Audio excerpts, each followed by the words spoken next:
Good evening, everybody. Welcome to Zoom at 8. My name is Julianne Peterson, and I am your host every Tuesday night for Zoom at 8. You know, we've been doing this for over 5 years. It's crazy. We've been introducing investors to industry experts.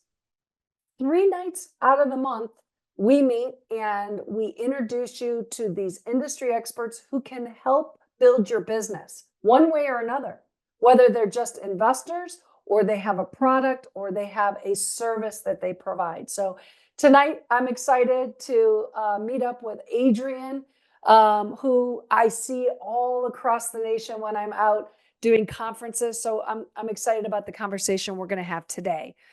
We just finished up the Old Capital Conference, which I think was a great success. Many of the people here were there as well. So I believe that we all would say, thumbs up, great job. We met so many people, great investors, great brokers. The vendor pool was amazing. Our own Mark Gross was there talking about cost segregation. So listen, if you're working on a deal where you're looking to figure out how much should I pay for this, do not put in an LOI until you come by my desk. Okay, I'm a phone call away. And so what we'll do is we'll look for a T12, a rent roll, the offering memorandum, and your underwriting, and we'll give you feedback. I would hate for you to get into a deal and overpay and find out after you're under contract that, I said I was going to pay $6 million and I really should have paid 5.2. And believe it or not, this does happen. So you want to come by the lender and find out your biggest partner, how much we're going to bring. And does it make sense to pursue this? Because at the end of the day, it's all about how much your investors are going to get in return. So making sure not only are you looking for your brokers, your agents, your investor sales brokers, your loan officers, but also surveying your investors. How much are you going to think about investing when there's a deal in front of you? So be having those conversations now before you get a deal. At Zoom at 8, you can find all of your partners. Okay, so you got the lender, and you need a sponsor in order to get these deals done if you are brand new. So there are sponsors in the house who can walk you through and do a transaction with you. So I am excited about tonight because Adrian Fajardo is a friend of mine, and as many who come to Zoom at 8, you become friends of mine, and this is just a great space for you to meet people who are important to me. So Adrian, I've known him for quite a few years. We see each other at conferences. We always have some great in-depth conversations. And what Adrian has provided to me is a friendship, but also information about how to work on your social media presence. And how many of us are afraid to get online, to be vulnerable, to speak live? Let's see the hands. Anybody scared? I'd much rather not be, saying anything. I just want to post. But Adrian has 92,000 views on some of his videos. He's posted 52 videos. So he knows how to do it. So Adrian is a account executive for Cash Flow Portal. Now we've had Perry Zhang here from Cash Flow Portal. And they also have a organization which Perry has talked about called Pallas. Oh. And you guys, we can talk a little bit about that. But Adrian, he directly is responsible for brand management, educating and assisting investors in real estate investing, and using his company's portal. He took over the portal's channel and garnered, as I mentioned, 92,000 views. If only I could do that. 3,000 hours with only 52 videos. He's edited his own videos, but now has systematized the content creation workflow to produce high quality videos. And by the way, you will learn from every one of his videos, even if you think I know everything. So, in addition to managing the company's brand, he's also an active investor and a passive in multifamily. He started with 1 to 4 units, Mm-hmm. and now he's shifted to larger commercial multifamily. He owns 2 properties in Denver, and he's looking for more passive opportunities. And so, if you keep Adrian's number in mind. Adrian is also holds a BS in nursing. Is that a BS as in bullshit? No. ATA in computer networking, ATA in information security and digital forensics. He served in the U.S. Army. Thank you. For 6 years before moving into this current position. So you can see why Adrian is a good friend of mine. He's in our space. He's talented. He's generous with his information and time. And I want you all to get to know Adrian. So, Adrian, welcome to Zoom at 8. It's so great to see you. Julie, thanks for having me. Wow. When you just read my bio, I'm like, man, I'm all over the place. It's okay. You Yeah, want to have a wide variety of yeah, offerings, yeah, right? You yeah. Well, know, I'm just so excited because, you know, I've been doing Zoom at 8 for 5.5 years. And a mhm, lot of it came because I had a presence on social media. That's where mhm. I grew my business, not only on social medias, but obviously here in the room. Got attracted, really built my business. You can see that social media does influence your business. So when we met, we spoke, we talked about certain ways to attract people, what to say, how to get your message across. So tonight, I really want to help the people in the room, and obviously when we post this social media, to get a sense of what is important. What do we need to include in all of our posts, and how can we build our business and our brand? So tell us more. Yeah, okay. Um, that's that's a big piece to cut. So let me segment it first, right? Um, I had a talk, or immediately after Old Capital. Her name was Keely Hubbard. She had a meetup. Did you went to that one, Julie? I had some people in the room join me for dinner, so I couldn't make it to that dinner. But we have had Keely Hubbard Okay. in in the room in Zoom at 8, and she is outstanding. Yep. She's a great sales and marketing. She's spot on. And what she urged people, sort of the topic she was talking about in her talk there was how to raise millions even in this market, right? And she urged people to hop on LinkedIn. And I've I've gotten a lot of these feedback where people, almost every community, say like, "Hey, you have to make a presence," so on and so forth. But with speaking with a lot of CMOs or certified marketing officers, it's not really that being in the presence, because right now we are in an age of over information. So the goal of people is actually to filter out information because there's just so many of them. Back in the day, where actually hopping on a platform is so unique, and so the early adopters actually got popular. But now, because the even with the creation of AI, people can mass produce the market, which is the social media space, with content, and it's not even them. It's just a robotic voice, so on and so forth. So the importance of just like getting to habit of producing is not the key to success now in social media. And actually, because of AI, the key to actually connecting is being more yourself. Um, and the difference here is, so when I started making content, right? So a little bit of background about that. I'm actually one of the most fearful guys when it comes to social media. Like if I'll actually share my socials here in the chat. But if you look at my Facebook, Instagram, and all, I don't post anything. I don't even do. You will never see me with a phone and the selfie pose where you see one hand is holding the camera. I don't like taking a photo of myself. Every photo I have is because I joined someone taking a photo. So they just tagged me. That's how I have photos. I don't take photos of myself. Now, when Julie mentioned I worked with Perry in Casual Portal, so Perry said, we need to make a social media presence. Adrian, you'll be that guy.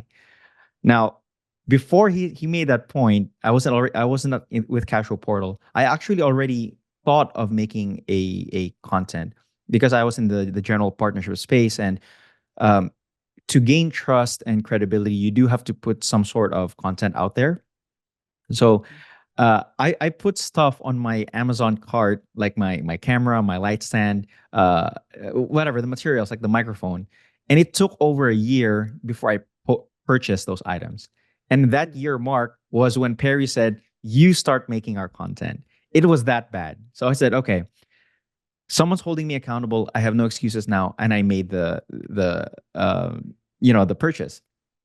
And that first one was so horrible. My first content was really bad, and the reason I brought that up is because it's not really sometimes the material itself, because my first topic. And Julie, can I share my? I'm not sure if I can share my Sure. screen. Yep. Yeah, Yep.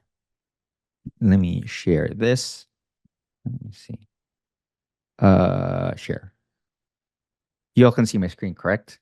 It's coming. There you go. Okay.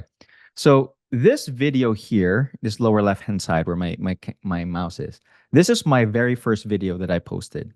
Now, 2 years you, ago. you, you can already tell, just look at the thumbnail and the title. You know what the topic's all about, right? Now, this was in 2 years ago. A lot of people have already posted on what is apartment syndication. It's not a new topic. There's so many material about out there now. So why did I chose this one? Well, I chose this one is because it's the least at least it's the most basic one that I can think of. And then all of you can do that. And a mentor of mine, fast forward, he said, there's a reason why it's called YouTube, because people are not really looking at the content. They're looking for you. You are the storyteller now. So even though this topic has been told, or this story has been told many, many times before, you are the storyteller. I can give you the script of almost every single, and I script word for word almost all my videos. But the moment you're done making that same video, it'll be a completely different video, because now it's your personality taking over. Although it's my words, it's the feel, the vibe, everything about content is going to be different. And the reason being, because unlike any medium of content like audio, so like a podcast or a photo, a video can elicit more emotion than any other medium, because you can affect it with lighting. So look at right now. This is what we call a cinematic lighting, where you see half of my face is dark and only one side is lighting. So if you see movies, it's always like that. But in a more professional setting, like a news, the light is on front, so everyone is well lit, right?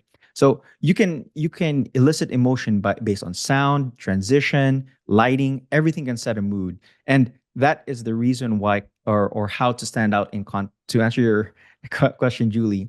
It's who can elicit an emotion, because AI can make all the script, it can follow all the animation, but no one can connect better than a human being. So more than ever right now, it's more important to just be yourself. You may look awkward, you may not have your hair. I think someone said something like, I always have to have my hair done. No, yeah, it's you, Paula. So think of it this way: the difference between LinkedIn, TikTok, and Instagram and YouTube is, in Instagram, it's perfection. Everyone, if you scroll Instagram all the time, it's all about having the most perfect scenery, the filters, the lighting, everything. That's all perfection, because Instagram created that environment where it has to be perfect. Now, TikTok is the opposite. Everyone is very relatable. Like they're just in their pajamas, they're just walking around. You can see the mess in the background. You don't have to be perfect in TikTok, because that is what the environment asks for. Now, LinkedIn obviously is the more profession. You can't just be what do you call that? Casual. But in YouTube, it's more of artistry. So it's the people who are editing, filmography skills on making a storyline. Those are the difference of those platforms. So there is no more excuse to just like be messy or everything so perfect, because it tells a lot about yourself. As long as you are being natural, that is what makes people connect with you. And the more you copy other people, that's how people can't connect with you, because there's so many of that version that nothing stands out, right? And I've seen a lot of contents where people are just talking out of their of no script, no mic, no transition, but they gain a lot of audience. Why? It's because of their personality. That's what stands out. I know, Julie, it's a long-winded answer, but just to I love summarize, it. No, it is let character, me personality. character, personality is so important in this business. Now, here's something I want to get some feedback because I like to dance. If anybody in the room knows that I like to dance, I like to put that on social media. However, some people say a banker who dances, I can't trust them. I can't, they're not serious enough. I'm going to be giving them millions of dollars. Why would I want to see them dancing on social media? They're not serious enough. So I want you to address something like that. And for the people in the room that maybe are shy and they don't have a personality, how can they shine? So Okay. kind of walk us through that. Yeah. So let's relate it then to real estate investing, right? And to your point. Um, so think of a YouTube channel now. If you think of it as a way to people connect. So again, the the main purpose for having a continuous footprint out there is you are in mass connecting 24/7. So think of the videos that I published. Let me share again. So share. Let me see if I switch to analytics. Oh, good. Okay. So this is called YouTube Studio. And if you start posting videos, there's a YouTube has it so strong, very strong in analytics. You can pull up any numbers, any metrics you can look into. So look at this. This is the most recent video I published. And if you see these bars here, these are actual people watching my videos live, and I can actually track it. Now, the reason I brought this up is because you are you can you can connect to people at scale where you don't even, if I could go to sleep right now and people are still watching my videos all over the world. So that means people are connecting no matter what what you do. Now, in this space, now since you're trying to connect and information is not what people connect for, right? Again, information is abundant. The how question is not the most important question right now, because it's easily searched. AI can search that for you. It's why am I reaching out to this person? So you what you can do, Julie, is outside of just posting videos about educational material, so on and so forth, be a little bit more relatable, Mm. right? I've seen who's this guy, Gammon. George Gammon. Yeah. He has a huge channel. George He is did one great. where he was just touring. I think it was Venezuela or Argentina. So he was just in his car and then he was just recording, like straight. And I think he had a companion, sort of having those normal conversation. So that guy, he's been interviewed by like CNN or those things. And uh, most of the time when he was in his office, he wears like a white collared shirt, so very professional. But during his trips, he's just wearing like very inconspicuous. Obviously, it's because it's a I think it's because it's a third world country. He doesn't want to stand out. So he posted those kinds of videos in his channel. But I have the luxury to speak with him in Limitless. This I think was like 2 months ago or so, and he said like, you know what? When that video, those series of videos that I posted had the least amount of views because it's different. Like the background is different. They don't know what they're going to watch. But a lot of people said those are the kinds of video that really resonated, that really connected with him. That those videos prompted his viewers to send him an email. Isn't it ridiculous? So, well, let me just make sure I understand. You said that it didn't resonate with people?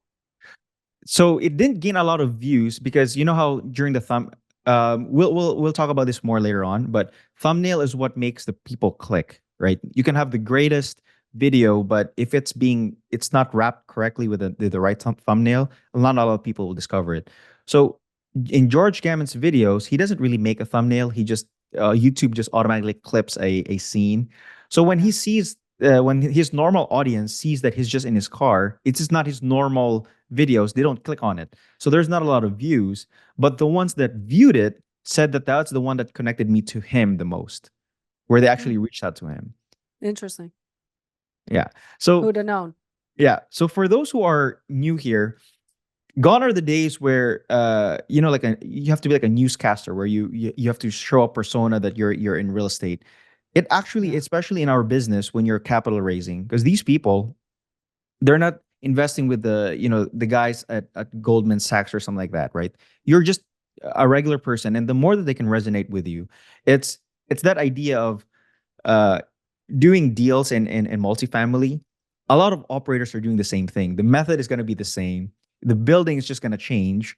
But still, the question then is they will ask, why am I going to invest with you? What is about you that's different than all these operators? Right. There are people with experience, but a guy or gal that has 10 years of asset management, has done the same amount of deals, same person, just maybe a different market, then what would separate them? If I was a high net worth Personality. individual, yeah, if I was a high net worth individual LP, I have two GPs, comparable skill sets. Why would I invest with one or the other? Right? It's Again, that I think it's connection. personality. I think, like you mentioned, the emotions, Yes, the it's one that attraction. can really resonate with them, that can connect with them. And you can do this at scale with social media.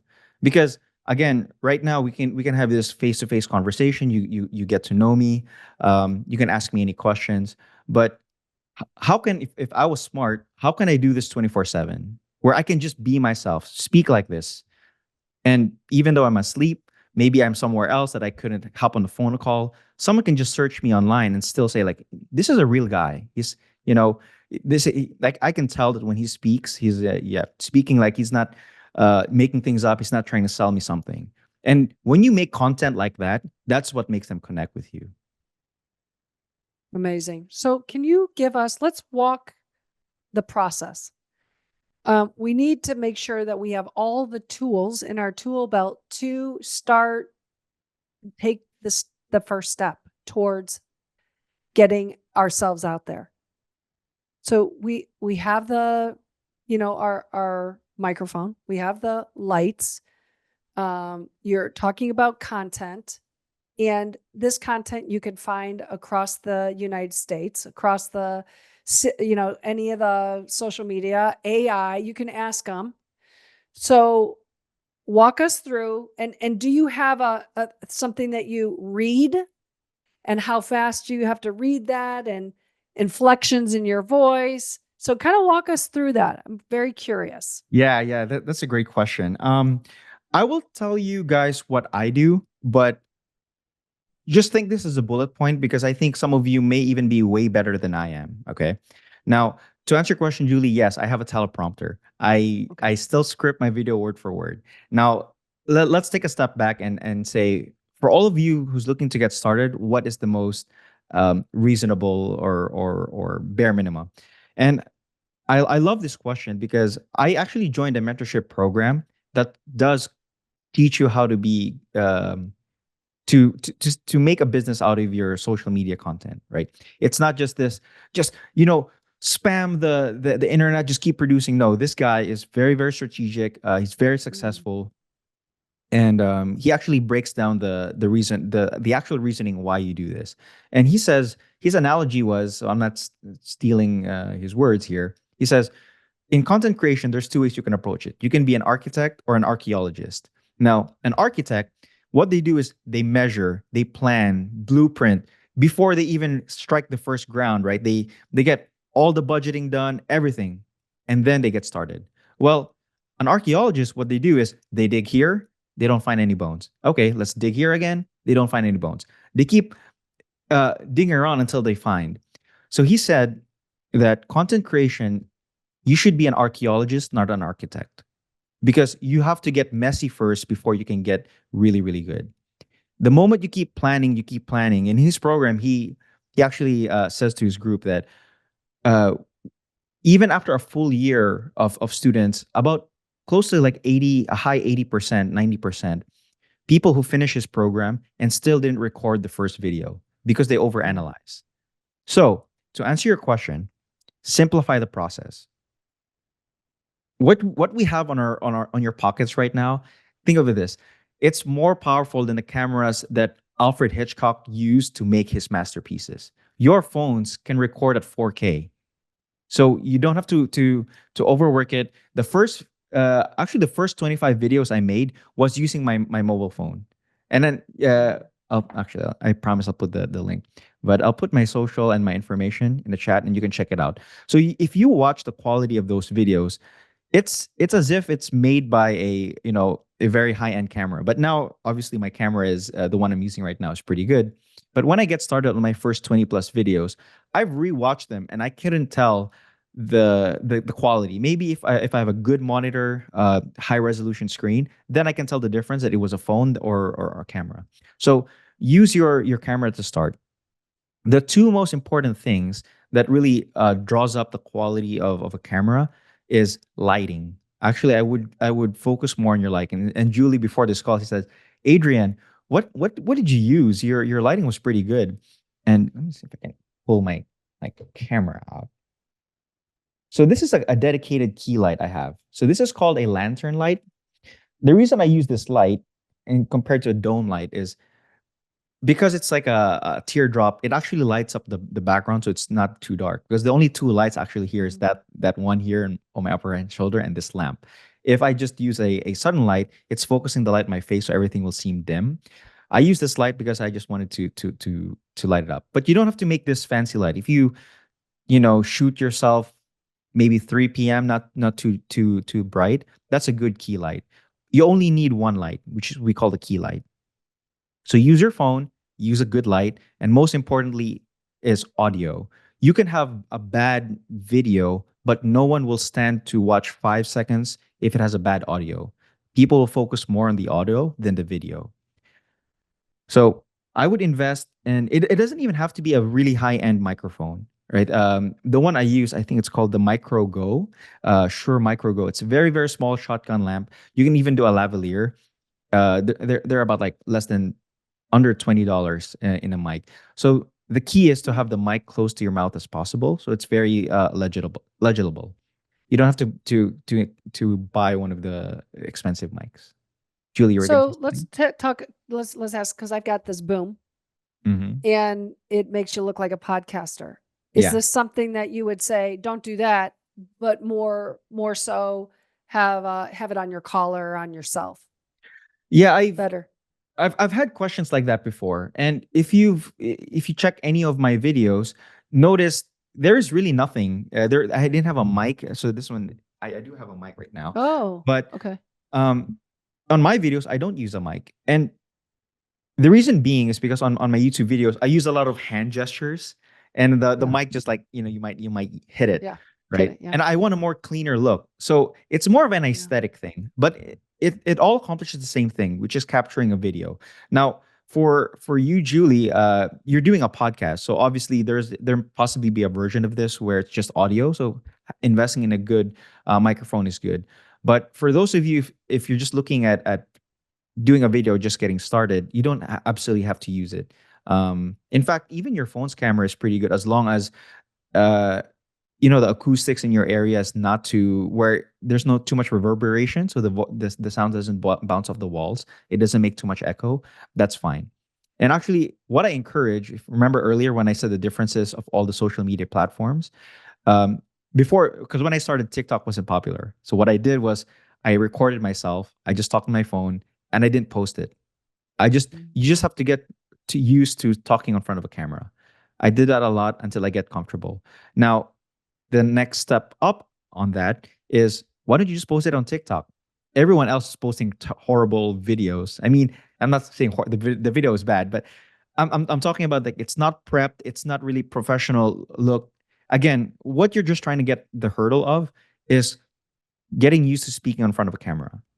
And that is Mhm. what public speaking is all about. When you go to like Toastmasters, the skill that they're trying to teach you is to have this facade that no matter what the questions come, you can actually think quick on your feet.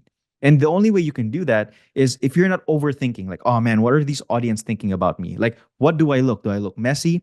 If you think of those things, your mind can't listen to the question and actually respond. And that's what Toastmasters is trying to train you. And that's what I learned from doing a lot of YouTube videos. I was telling Julie before this call that making YouTube videos actually helped me in my stage presence or walking on front of a stage. Because Yeah. um, if you've had views of over 1,000, a room of 400 people doesn't seem too intimidating anymore. I have yeah, if you have videos like 4,000, 15,000 views, you get like, huh, if I was able to speak to this many people, 100 people doesn't seem too bad. 50 people doesn't seem too bad.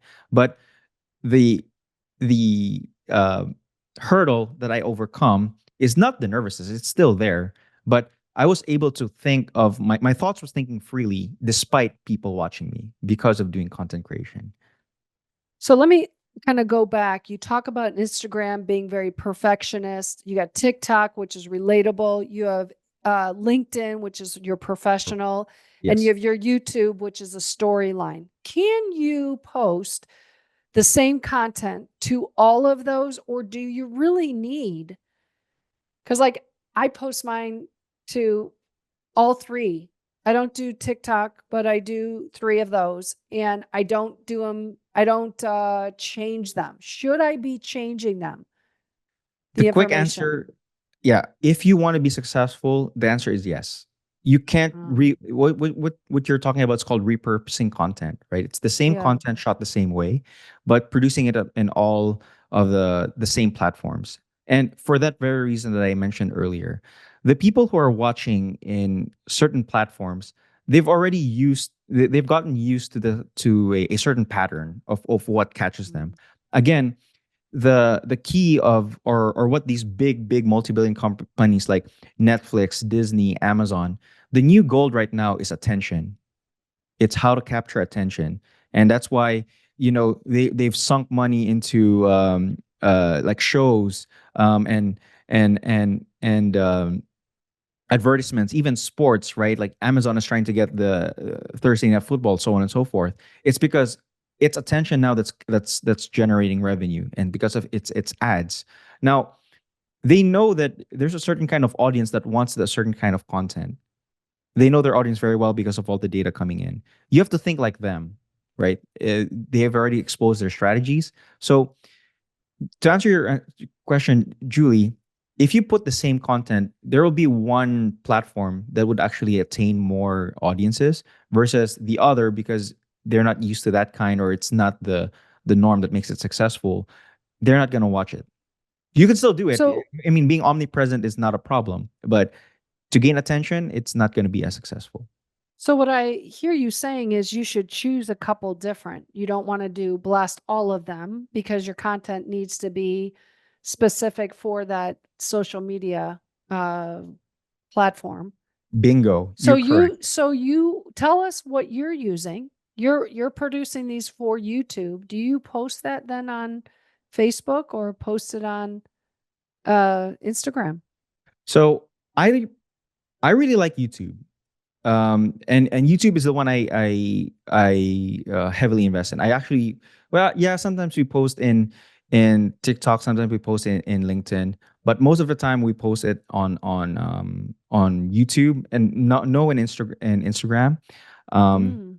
and maybe a little bit in Facebook. But actually, it's just YouTube and LinkedIn, maybe second, because the topic I actually talk about is very closely related, so it's not too much variance there. And what I do is, so the word content creator, it's actually not content creator, it's called content curator, because nothing that we ever post is ever new. There's no new topic that we're talking about. What we're doing is we are curating content that we've already seen from other people, and then we're just saying it ourselves. Now we are the storyteller. So as a content curator,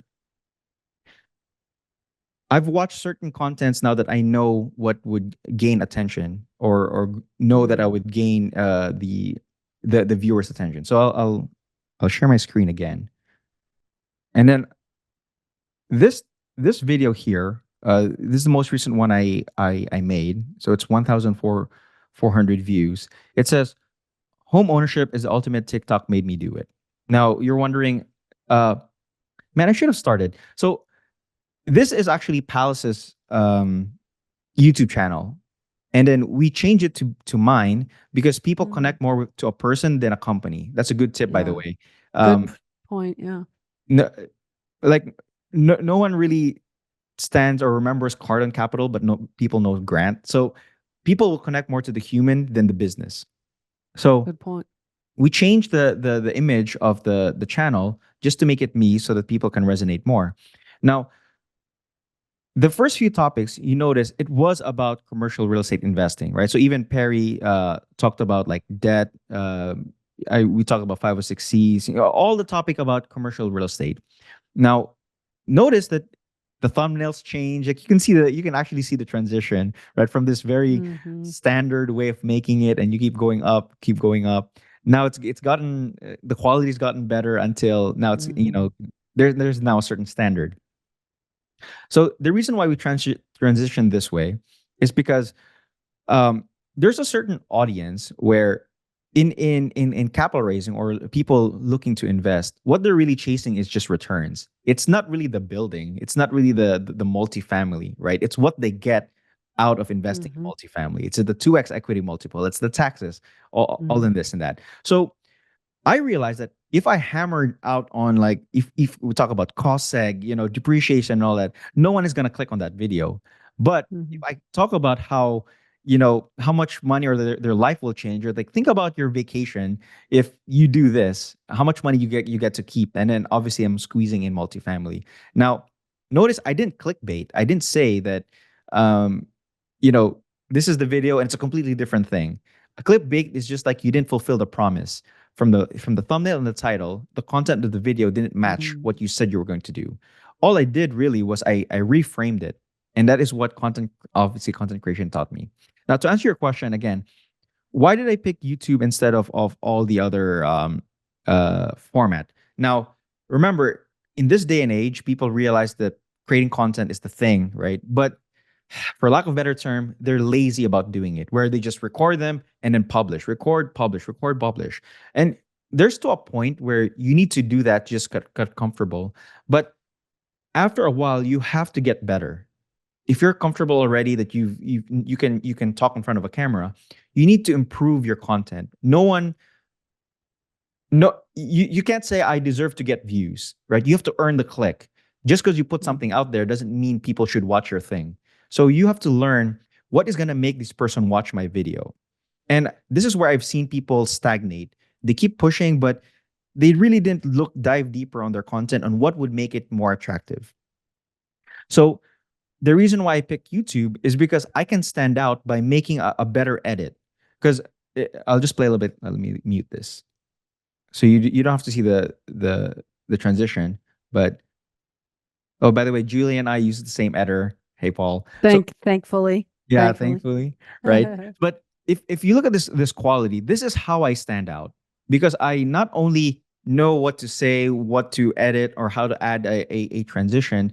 This is then compared to all these other content. Why would I watch Adrian's video? This is it because I don't just record and post it. I actually look at the lighting, look at the background, look at these Mhm. elements, and this is not by accident. This is called parallelism, right? These two lights here puts me in the middle, so that means your center of attention is going to be on me. It's not going to be scattered all around the place, and it's things like that. So So why where did do we learn that? Is that something that you would recommend we invest in this program that you did? I? Okay, it's too much to tackle, but the quick answer is when you're just getting started, the answer is no. You have to just get comfortable of producing videos because the Okay. concept is called stacking the deck on your favor. That means I've seen videos that has worse video than this but has more views. Now, if I'm just getting started, I need to have a lot of things going my way to make it successful. Some of it going to be the editing, some of it the color, some of the layout of all the branding. That would make it better. But no matter how great the layout looks like, if you're not gonna be yourself or actually speak from the heart, or show personality, it's not gonna gain anything. Because I've also seen really, really well edited videos that didn't perform really well. Because again, the end of the day, it really is personality. These things that you saw, it's just smaller things that can move the needle a little bit, but it's not the biggest thing. You know what's the biggest thing actually that will make this move a need? It is the thumbnail and title. If there's anything that you take out of this video, learn how to package your video. Because I mentioned it earlier, you can have the greatest video, the greatest content, but if it cannot stand out, then no one is going to click on it. In fact, let me show you this metric again. Uh, I'll show you how important um, the thumbnail and title is. So we're back at the YouTube Creator Studio, right? Look at this question: how viewers found this video. People, this is how when people started. So let's say that first video I made, the topic is about what is apartment syndication.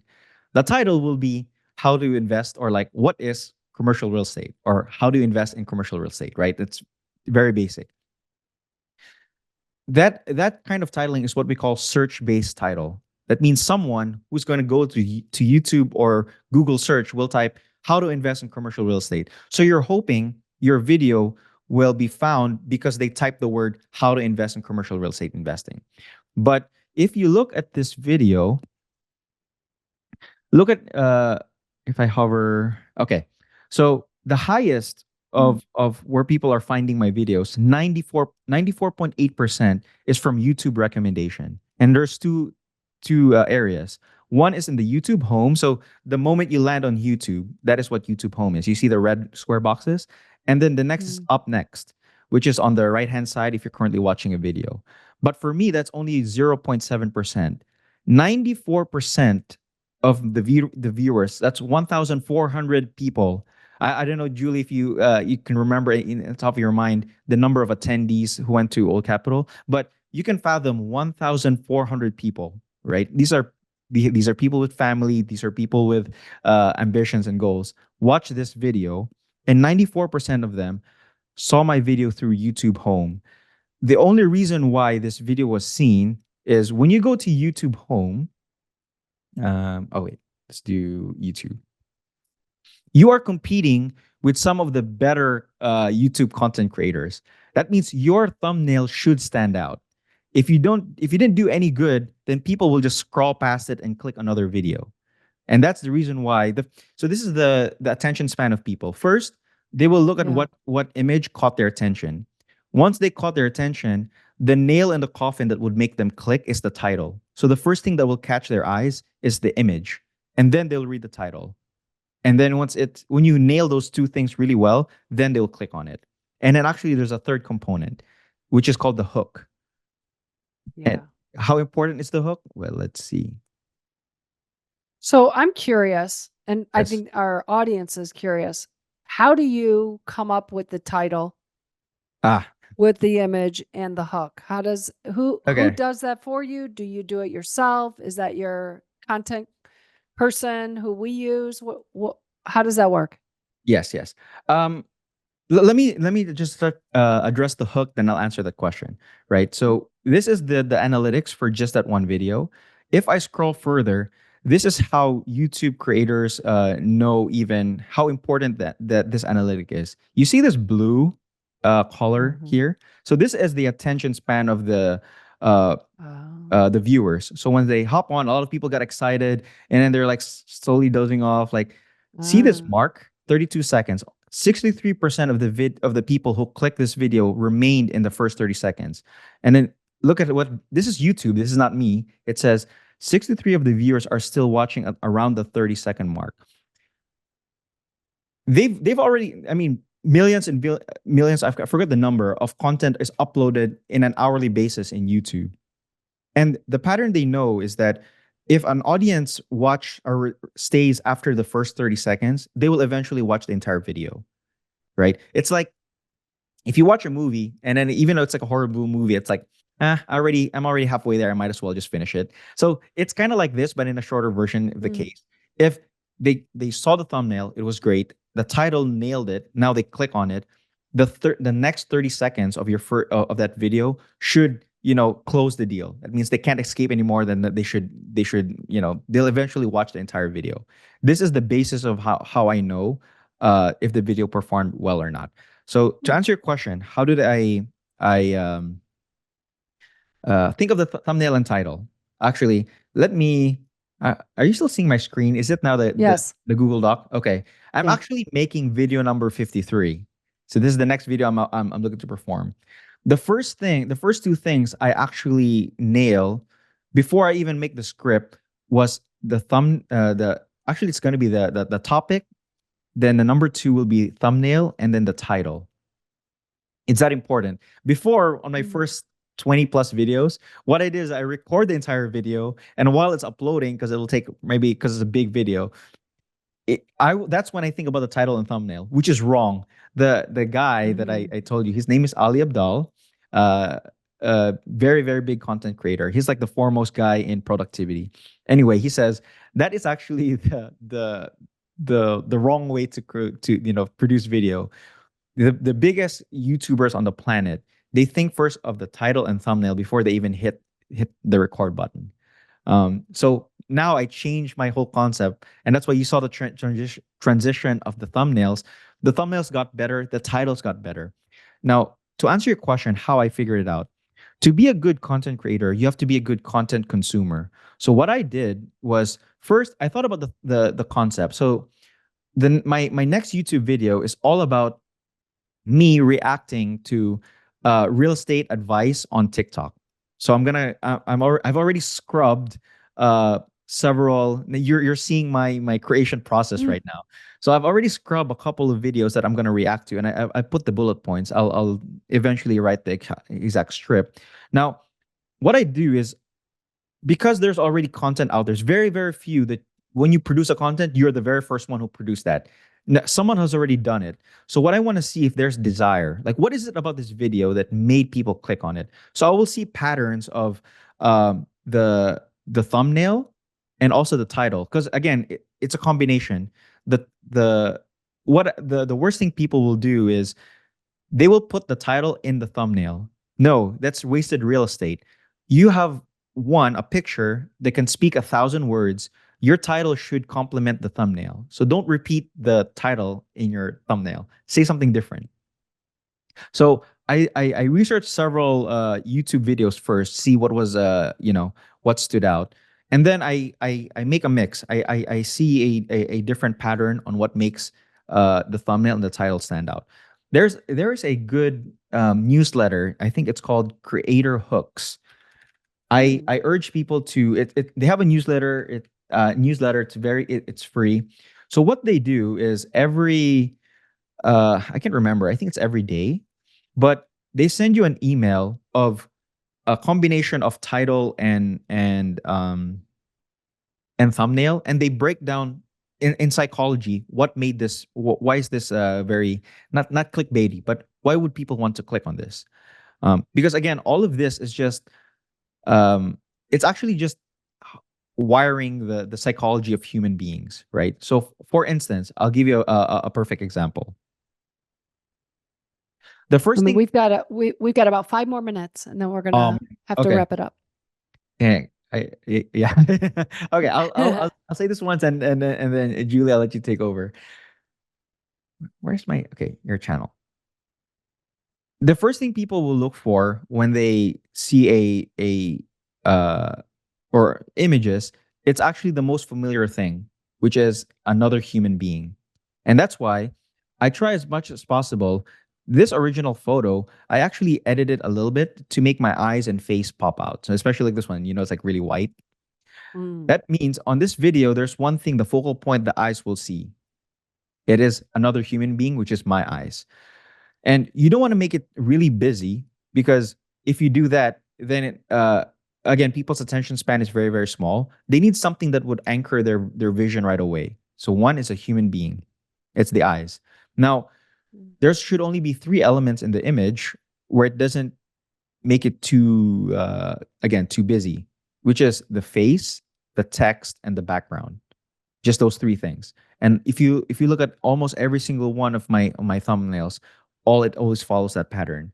This one here in the upper right hand, is just a face, a text, and in the background. And all of it follows the story. Even just by, you know how good, you know if it's a great thumbnail? If you look at the thumbnail without even looking at the title, you know what the video is all about.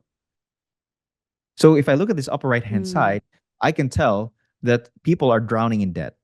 And there's 1.13 trillion of that without even looking So at the title. let me ask you a question. When you Yes. look at that, are you finding that image? Are you asking your content creator that helps you, Paul, quote unquote Yeah. Paul? Does he find that for you and you have to approve it? How do you personalize this, or do you allow him to have that saying? And No, yeah, I made them all myself. So okay. they're kind of expensive. You can have people make thumbnails for you and they'll do all the editing. But for me, this is how important title and thumbnail. That's the two part of this content creation. I've already hired out all the editing and everything, but this is the one thing that I will not hire out because I know how I again, the video should be just keeping your promise. Think of it this way: the title and thumbnail is telling the audience, if you click this video, this is what you're about to see, and then your content should resonate that. If it doesn't, then it's a clickbait. You just lied to them. Since I know my content, I want to create the cover because I know it very well. I know it back and forth, and it's an acquired skill because you can tell all of these thumbnails I made myself, but you can tell the quality just keeps improving. It really Yeah. is practice and practice and practice. And as you keep doing this skill set, remember all you're doing is curating. Look at what others have done and pattern your thumbnails from there, and you can't go wrong because it's All already right. it, Go. what's his name? This is the last point, Julie. What's his name? Tony Robbins. The He says like okay. success leaves trails. This is very, very true in content creation because you have to publish it in order to see their work. So success leaves trails. Just follow the pattern. Oh wow. I've got so many questions. How often do you need are you how often are you posting and how often is it necessary? Because I see a lot of garbage out there. In fact, I worked with before hiring Paul. This group was like, "Oh, it doesn't matter. Just put garbage out there. It doesn't matter. Just have something every day." And what's his name? One of those Ooh, content creators. What's his name? that- Johnny V or whatever it is, says every day you got to put something out. Oh yeah, Gary But I got to Vaynerchuk. tell Gary, yeah, Gary V. I Yeah. got to tell you, over the last couple of years, when we've been sitting in the difficultness of this industry, I've noticed a lot of people jumping in and making comments, and the comments that they make on LinkedIn, on Facebook, it's just like, yeah, yeah. And oh, and you should do this. It's like, are what value are you creating? Why should I read your post? It just seemed like a bunch of me too's. Yes. And it's irritating, quite frankly, in my when I think about it. And I've gotten away from it a little bit because it over the last couple of years, it's been irritating. Yes. I don't want to be irritating. So Yes. what is your recommendation for how often? How, what should I'm assuming that yours is costing quite a bit to create those, I guess maybe monthly, but Yeah. what is your thought on that? How much are you paying to have somebody do it? Yeah. So the first answer is, again, this is not a content creation is an art, so it's not a cut and dry. I think getting started, you should do at least at the bare minimum once a week, just to get your the muscle memory, getting over the hump, getting the nervousness out, getting the you know the heebie-jeebies out of the way. After that, after doing a lot of quantity, now you have to shift to doing more quality. Now that depends on you, how often can you do a good quality work, because uh my last one, I haven't posted in a month. I usually try to post once every 2 weeks because I get too busy and I travel a lot. My last post was more than a month, and it garnered, yeah, it's one of the better performing videos in the channel. So even though I was gone for a while, so it does speak to that people are tired of like mediocrity.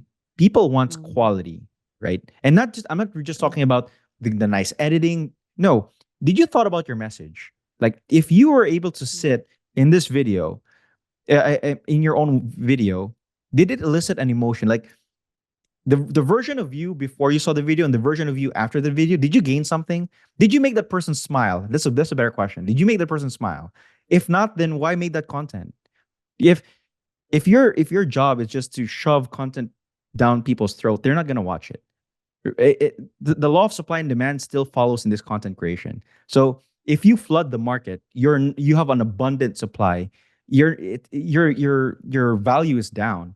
But even if you don't produce so much, but every content you produce is of quality, depending on you taught someone something new, you inspired someone, you made their day. That is something that is of value. So are we sitting in our cars or is that over and done with? I mean, to me, it's like, can we do something different? What are you seeing? Is that Yeah. still a thing?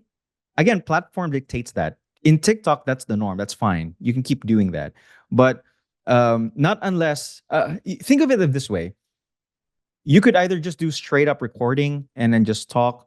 There's something else that has to compensate because you're just doing that, which is your personality and character. And Uh-huh. Julie, you're probably someone way better than I am that without doing any editing, you have a great personality that people can resonate. I, Mm. on the other hand, I need a little bit more help with something else, right? Because I'm a little bit more bland and um, I can't be as entertaining or happy, and that's great. That's okay. And in the people watching, you don't have to follow your favorite content creators. That I have to be at that level. No, you have Yeah. to be you. You You. have to be the storyteller. Well, here's the thing, and I think that Paula posted it great. Like, Wait, I didn't see does the chat. posting people trust you more, respect you more? We want to have people investing with you. So do you have to, can I dance? Or is that putting out, I'm too playful? And why would I want to put my 2 million with somebody who's dancing and who's playful?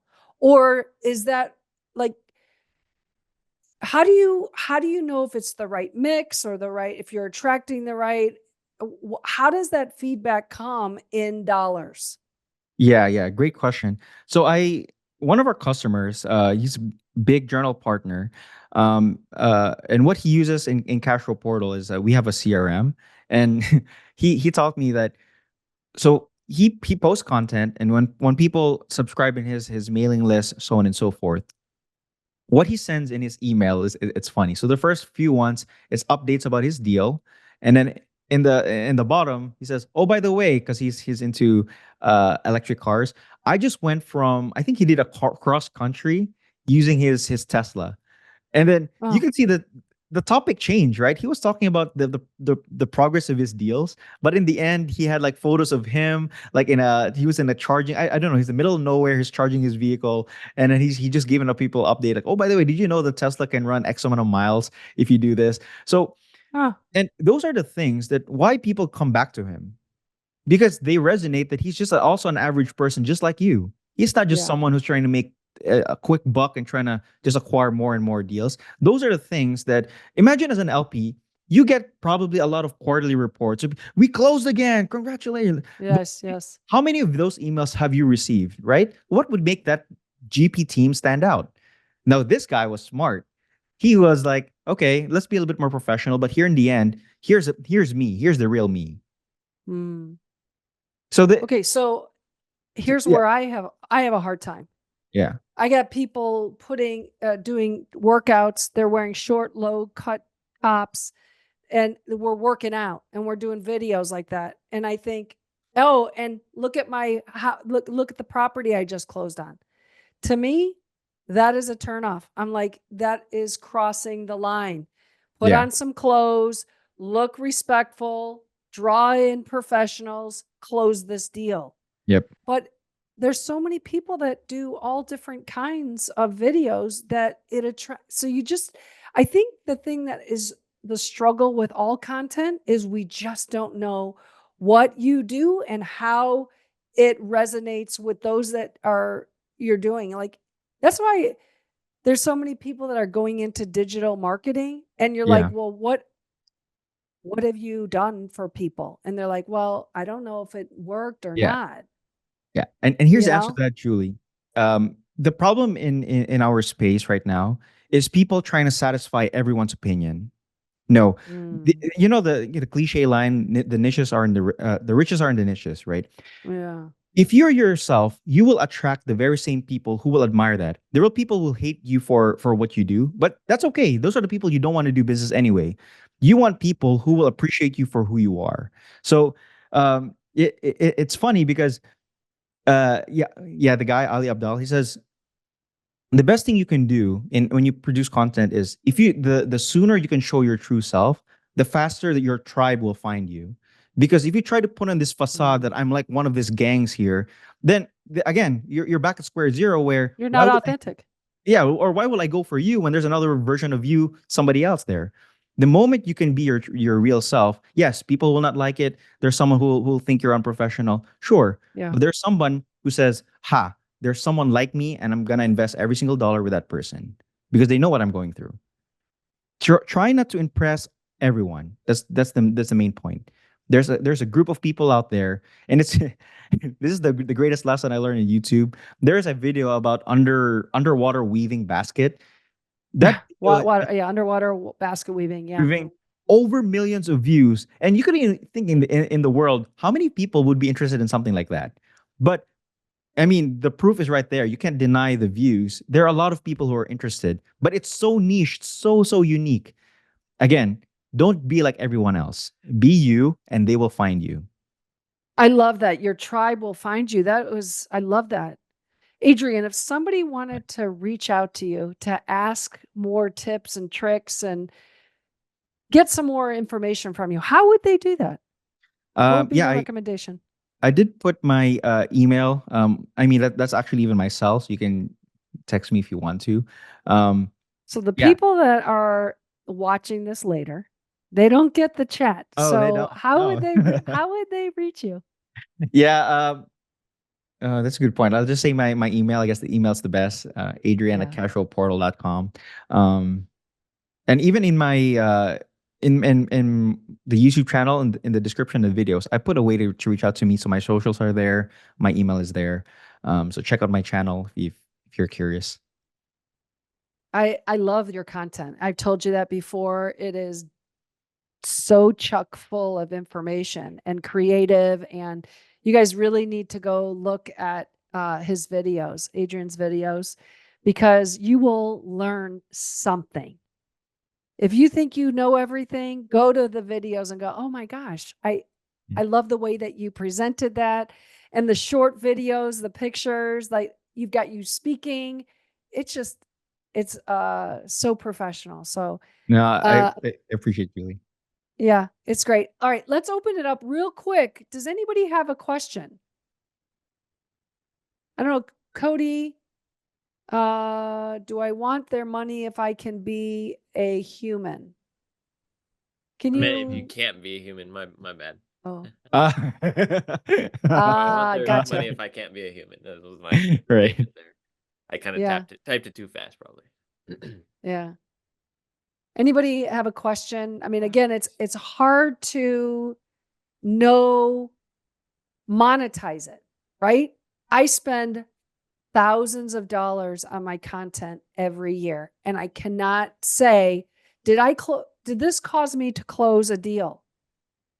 Do I have more Ever know viewers that, on Julie? Come on. Zoom at 8? What's that, Paula? Will you ever really know that numerical value of how that helped you? Yeah, I was gonna answer. Yeah, Adrian, you I'd you love to hear won't. How your do you put trust on a spreadsheet, right? Can you put an equation on like Well, it's because just the same thing as IP on when you're selling a business. I mean, look at what Coca-Cola values this IP at. You're never gonna know yeah. numerically. It's what you decide, really. What is the value that you gain from doing all this? Did it attract? Did it bring your tribe to you, or did it not? And so I think there's a great value in what you already do. Yeah. So like from the I mean, I don't know how long was I speaking, right? Imagine this was just a YouTube video let because none of you was really asking. So imagine just watching me speaking like this. And there's most of you here that I've just meeting for the first time. Didn't you feel differently from the moment you just saw my face or from Julie's like email, like, oh, by the way, the guest is Adrian. Imagine the version of what your impression of me before and after this. So that answers Julie's question. How do you quantify that? Wouldn't you feel like, hey, wow, this guy, added so much value. He didn't, Julie didn't even ask us to pay anything to hop on this call, but I got so much value from here. How do we quantify that? What if I was speaking about real estate syndication? What if I was all of you were LPs, and what if I was talking about a deal and I was passionate about it? So how do you quantify that? Yeah, it's a difficult it's hard to quantify it. It really is. Dilemma. But Mauricio tells you when you write your will to make sure you don't leave out, where the disposition of your digital assets are going. So we know there's value there. Interesting. All right. Well, Adrian, thank you. It's been awesome having you here. I know we could probably talk for a couple more hours, and maybe we bring you back for chapter 2, right? I'd be You want happy to do that. So maybe in December we'll do that and get you back, and just to, kind of keep building on this, because it's not going to happen overnight. It's a process. Got to get out in front of the camera. You got to feel comfortable. You have to be relatable. You have to have power in what you're delivering. You have to own it, I think, is the biggest thing. So you really have to practice. So don't they also say you need to tackle one platform at a time? I mean, you can post in all of them, but you're gonna have to try to master one and build an audience there. And then as you getting more comfortable and you see things working and this, and you really know it. And of course you can start, but because the algorithm are different in every platform. So it takes time for you to understand the algorithm and see how you build in that audience or that network or however you want to say it. Like for me, the one I'm comfortable, I hated social media because I thought the social media was all that side. But LinkedIn is what speaks to me. And of course, I'm going to be covered to go on LinkedIn, but I'm a workout enthusiast. I'm going to post my workout because some people, and which is funny that Julie said that, a lot of people, most of my workout has the most view, the most comment than my regular. But what I have a problem with is we're working out on LinkedIn. LinkedIn is for finding a job, doing business. Now you're putting your workouts on there. That is Facebook. That's what I got. It's like, well, wait a minute. That's not true. It's like what's you building your network, and you building network. There's different type of people. There's different type of people. Like he said, different opinion, different tastes. Even though they're on LinkedIn, they're people, they're human. Like somebody just pointed out earlier. So you'll be surprised because you're trying to be authentic. You don't just do real estate. You have other aspect of your life. Like you have children, like you have so when okay, Calvin Lowe, right? I know you know Calvin. Calvin posted a picture not too long ago regarding Calvis. Everybody went like, whoa, what's going on? You're a doctor. We don't expect that from you. And he was, the makeup and all that. So everybody was so shocked about it. Me and him ended up having that meeting on Zoom, and then we discussed a little bit more. But it's funny, those part of ourselves, which is very intimate, that our friend know, and when you post it out there, people really see them through you. And I think that's what Adrian was trying to telling you. Well, like you like to dance and you just show it. I mean, that's you being authentic. That's showing the real Julie. Because when people don't really know who you are, they're just asking themselves, what are you hiding? What else? But if you put your whole self, they say, oh, okay, this lady, I like that. I don't know if you see, there's a news anchor. He's always dancing. And the guy became more famous for his dancing than being a news anchor. Wow.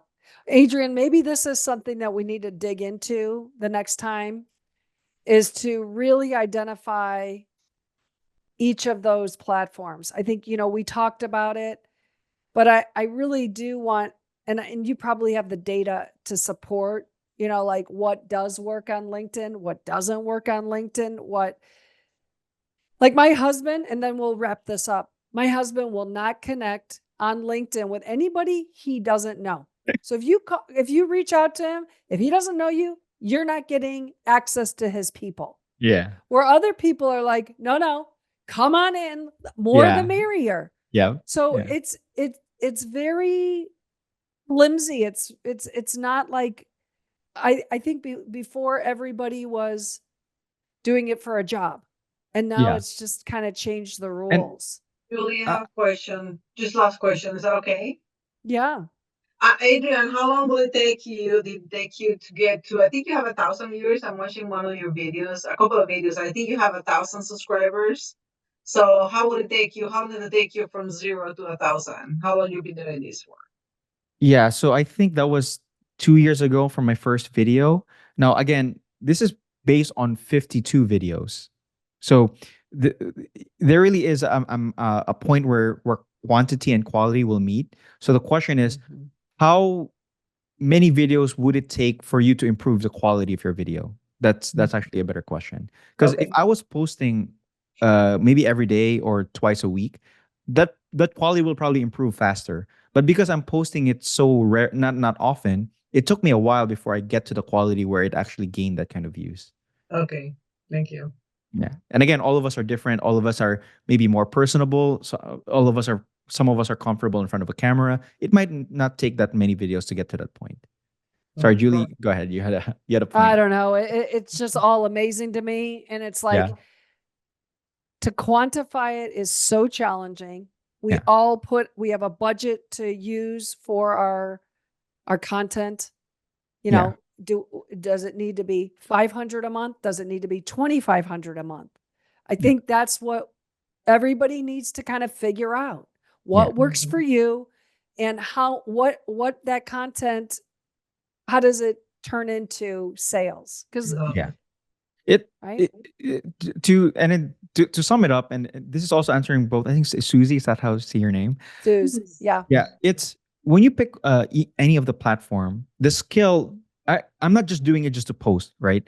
I'm trying to see what is the what quality of video is the people in this platform. So for instance, if I spend a long enough time in LinkedIn, I would probably figure out, because I've already known the skills in YouTube, on what kind of content stands out.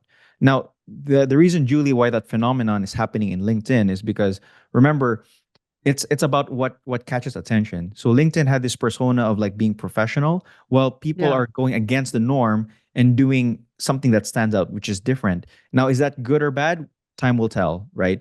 But in the end of the day, if that is you stood out because you did something that is not what everybody else was doing. Now, again, in the end of the day, people will say that's unprofessional, or I don't know what you were thinking, but that is you. So some will hate it, some will like it. But you use the psychology of, I will go against the grain. It's like showing up in a swimsuit in a wedding, right? Is that the norm? No. So that's why you gain attention, because you're not dressed like everybody else, right? My company name is Dancing Investments, because they're always going up and down, and typically investors are not dancing. So it goes against the grain, right? So I like it. I chose it, but at the end of the day, I want to make sure that I'm putting out professionalism. That's what I want to attract. Right. So that's you. Again, your tribe will find you, and I tribe will find you. Love that. So just be you, and your tribe will find you. We got to close this up, you guys. I always try and get out by 6:30 California time. So I want to be respectful to everybody. And Adrian, I hope we can have you back, let's say in December, because this is fresh and I think super helpful to our audience. If you would be open to coming back to join us, I think it would be really great.